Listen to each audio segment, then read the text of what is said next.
ভাস্কর রয়েছেন, ভাস্করের কাছে চলে যাবো কারণ ভাস্করের সঙ্গে কিঞ্জলও রয়েছেন। কিঞ্জলকে যদি প্রশ্ন করো ভাস্কর, যে আন্দোলন জোরালো হচ্ছে, সিনিয়র চিকিৎসকেরা পাশে দাঁড়াচ্ছেন, এরপরও তো সরকারের কোনো পদক্ষেপ দেখতে পাওয়া যাচ্ছে না।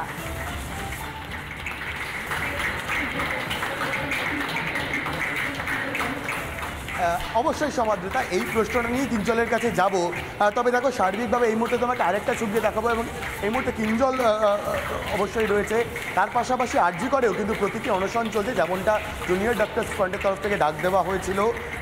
এবং অবশ্যই দেখো, সিনিয়র চিকিৎসকেরা তারা পদত্যাগ করেছেন এবং তারাও একইভাবে কিন্তু জুনিয়র চিকিৎসকেরা যারা অনশন চালাচ্ছেন 10 দফা দাবির জন্য তাদের পাশে দাঁড়াচ্ছেন। এবং অবশ্যই কিঞ্জলের প্রতিক্রিয়া পরবর্তী ক্ষেত্রে খুব অবশ্যই শোনাবো। তোমাকে আরও একবার ছবিটা দেখাবো, আরজি কর মেডিকেল কলেজের যে অবস্থান মঞ্চ, সেই অবস্থান মঞ্চে কিন্তু এখানে এখনও অবধি অভয়ার যে প্রতীকী মূর্তি, সেই প্রতীকী মূর্তি রেখে কিন্তু এখানে জুনিয়র চিকিৎসকেরা তারা প্রতীকী অনশন চালিয়ে যাচ্ছেন। এবং অবশ্যই এটা তাৎপর্যপূর্ণ যে সিনিয়র চিকিৎসকেরা তারাও এবার কিন্তু মাস রেজিস্ট্রেশনের পথেই হাঁটলেন। এবং সেই জায়গা থেকে অবশ্যই কিঞ্জল রয়েছে। কিঞ্জল, একটাই প্রশ্ন, জুনিয়র চিকিৎসকেরা অনশন চালাচ্ছে, সমস্ত মেডিকেল কলেজে প্রতীকী অনশন চলছে, সিনিয়র ফ্যাকাল্টিরা তারা মাস রেজিস্ট্রেশনের পথে হাঁটছেন, এই সরকার এখনও অবধি দেখতে পাচ্ছে না কেন বলো তো? মানে কোথায় সমস্যাটা হচ্ছে? জানি না কোথায় সমস্যা হচ্ছে, তবে আমাদের যে আন্দোলন, আমাদের যে 10 দফা দাবি, 10 দফা দাবি নয়, অ্যাকচুয়ালি আমাদের প্রথম থেকে যে 5 দফা দাবি ছিল, সেই 5 দফা দাবির মধ্যে প্রথম যে দাবি বিচার, এবং তারপরে 4 নম্বর এবং 5 নম্বর যে দাবি, সেই দাবিগুলোকে যদি একটু ইলাবোরেট করা যায়, safety, security, health recruitment board, West Bengal medical council এবং আরডিএ স্টুডেন্ট বডি ইলেকশন, সেইগুলো নিয়ে আমাদের সহপাঠীরা, আমাদের বন্ধুরা, ভাইয়েরা, বোনেরা যে আমরণ অনশন করছেন, সেই জায়গায় দাঁড়িয়ে সেই প্রতিবাদে সামিল হতে পেরে স্যারেরা তাদের এক্সট্রিম জায়গায় গিয়ে মাস রেজিগনেশন করলেন। সেই জন্য সমস্ত স্যার ম্যাডামকে আমার প্রণাম জানাই।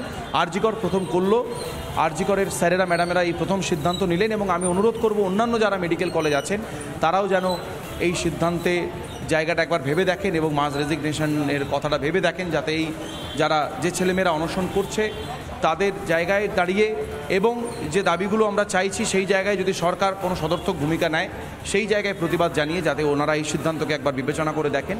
এবং পরবর্তীকালে আমাদের স্যারেরা এবং ম্যাডামেরা জানিয়েছেন যদি এরপরও না হয় তাহলে ওনারা ইন্ডিভিজুয়াল রেজিগনেশনেও যাবেন। একদম, এবং অবশ্যই সমাদৃতা, একদম দেখো, সাফ বার্তা আরজি কর থেকে আসছে যে প্রয়োজন পড়লে পরবর্তী ক্ষেত্রে সিনিয়র চিকিৎসকেরা তারা ব্যক্তিগত স্তরে অর্থাৎ প্রত্যেকে আলাদা করে পদত্যাগ করবেন। এবং তার পাশাপাশি দেখো, এই মুহূর্তে এখানে কিন্তু প্রতীকী যে অনশন, সেই প্রতীকী অনশন চলছে। এবং অবশ্যই সেই ছবিগুলো দেখাবো। আরজি কর মেডিকেল কলেজ এবং হাসপাতালের যে ধর্ণা মঞ্চ, অভয়ার ন্যায় বিচারের দাবিতে যে ধর্ণা মঞ্চ, সেই ধর্ণা মঞ্চেও কিন্তু যে প্রতীকী অনশন, সেই প্রতীকী অনশন চলছে।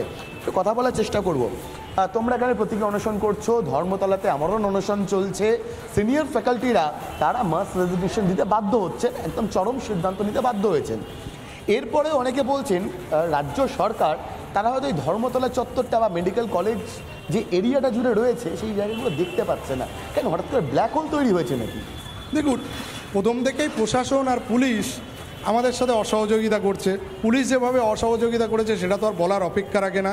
এরপরেও যদি কেউ দেখতে না পায় তাহলে বলবো তাদের চোখের পাওয়ারের সমস্যা হয়েছে। ঠিক এখান থেকে আমরা চলে যাব আমাদের সঙ্গে, তুমি সঙ্গে থাকো আমাদের, আমি আবার আসবো তোমার কাছে। আমাদের সঙ্গে বিজেপির রাজ্য সভাপতি সুকান্ত মজুমদার রয়েছে। সুকান্ত বাবু, আজ যে জায়গায় প্রশাসন চিকিৎসকদের এনে দাঁড় করিয়েছে, সিনিয়র চিকিৎসকেরা গণ ইস্তফায় বাধ্য হয়েছেন, এবার স্বাস্থ্য ব্যবস্থা ভেঙে পড়লে দায় নেবে তো রাজ্য? দেখুন, যেভাবে মুখ্যমন্ত্রী যে অ্যাটিটিউড দেখাচ্ছেন, যে হাতি চেপে বাজার, কুত্তা হাজার, যেভাবে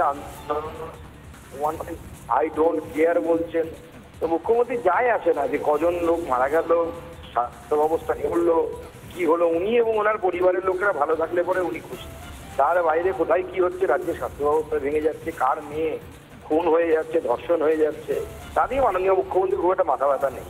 উনি ওনার ভাইপো তো আমেরিকায় চিকিৎসা করতে চলে যান সময় হলে, এখনো আমেরিকাতেই আছে। তো স্বাভাবিকভাবে ওনার তো চিন্তার কোনো কারণ নেই। চিন্তার কারণ হচ্ছে বাংলার সাধারণ মানুষের। বাংলার সাধারণ মানুষ আমার মনে হয় সময় এলে পরে উচিত শিক্ষা দেবে এই মুখ্যমন্ত্রীকে, এই অ্যারোগেন্ট মুখ্যমন্ত্রীকে। অনেক ধন্যবাদ আমাদের সঙ্গে কথা বলার জন্য। বিজেপির রাজ্য সভাপতি সুকান্ত মজুমদারের সঙ্গে কথা বললাম আমরা। আরজি করের ছবি দেখতে পাচ্ছেন এবং এরই সঙ্গে পাশাপাশি আপনাদেরকে দেখাবো এনআরএস এর ছবিটা।